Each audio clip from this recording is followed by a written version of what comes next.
Hey guys, welcome back to the channel. A few weeks ago I did a video on a 71 Pinto drag car. And this thing got a lot of good response, a lot of good comments. One key comment was from the daughter of the original builder.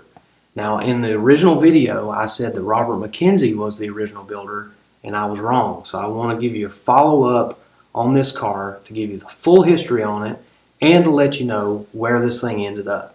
So to tell you the history on this car, we actually have to back up just a couple steps further and go back to a Ford Maverick, which had a 351 Cleveland in it, 4-speed, tunnel ram, 2.4s, typical hot rod of the 70s, and it belonged to George Corbit in Cleveland, Tennessee.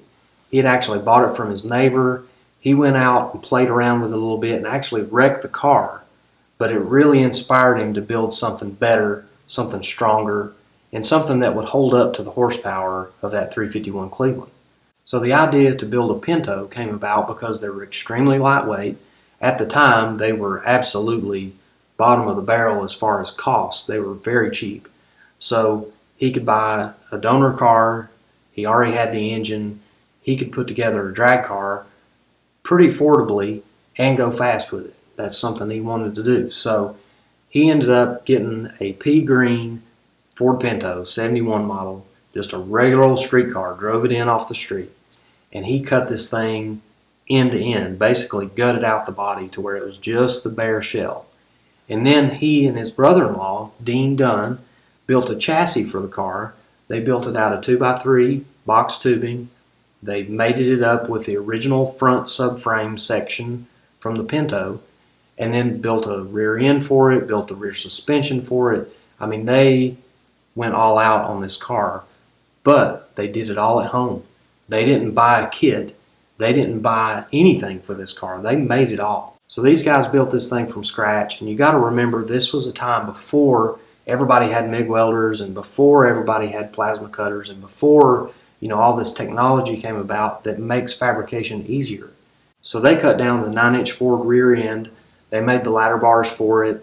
The shocks that are on there, they kind of look like racing coilovers, but he said they were actually, he bought them from Sears. They were just like overload shocks for a truck.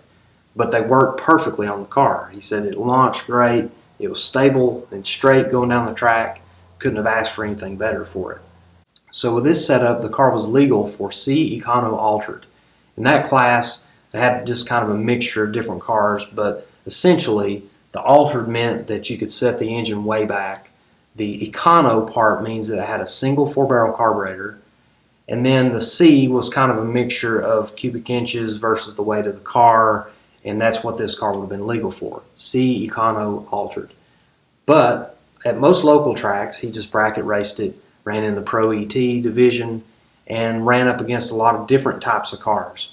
So he may have run against a dragster, may have run against other door cars, and he said that the car ran low sixes, and which was super impressive for a single 4-barrel carburetor. He ran a C6 automatic transmission, didn't have any kind of special stall, torque converter, or anything like that.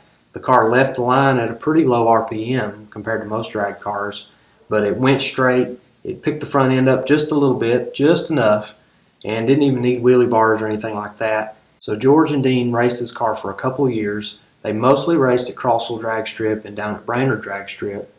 And George eventually wanted to build a new car, so he ended up selling this one to a guy they worked with, who's Robert McKenzie, the guy who I thought was the original builder.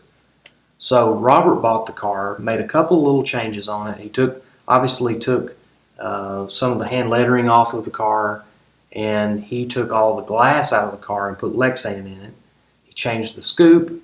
He took the hatch off the back and put a Lexan hatch on the back of it. And other than that, he pretty much stayed with the same chassis setup.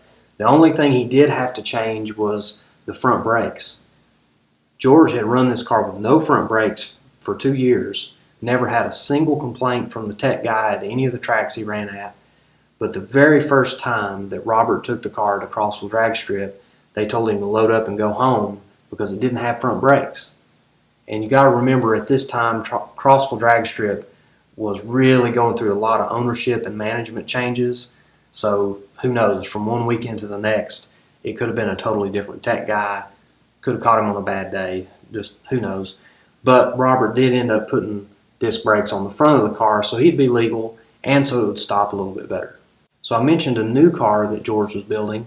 He actually built an altered Roadster that he ran after that, also Cleveland powered, kind of a similar setup as far as the chassis goes, except this one had a rigid rear end, it had a straight axle in the front, a little bit different setup, but overall, short wheelbase car, lots of power from that 351 Cleveland, and they raced it all over the place. This one they raced down the Paradise Drag Strip. I've got some cool pictures of that.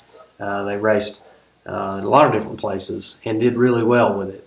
And that car still exists too. It's actually in Dean's shop. It's had some changes, obviously, through the years, but that's the same car still surviving here in Tennessee. George and his wife Naomi had 2 daughters, Wendy and Tonya, and they were all part of the racing program. This was a family affair, 100%. They all went to the junkyard together, scrounging for parts. They all went to the drag strip together. This sounds like the American dream as far as drag racing is concerned. So when I posted the video a few weeks ago, I mentioned that this was not a car we were going to keep. We were more than likely going to sell it. And I got a ton of comments asking, how much do you want for it, where are you located? Lots and lots of questions about wanting to buy it. Well, the way that I scheduled these videos out, I had actually already sold the car just a day or two before the video went live.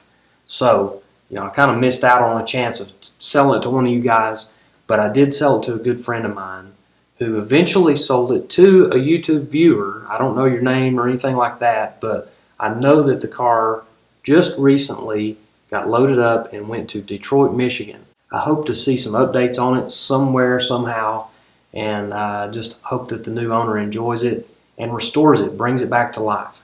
So I want to say a huge thanks to Tonya for reaching out to me and helping me put the pieces together and helping put me in contact with George, which put me in contact with Dean and really just connected the dots on the history of this car.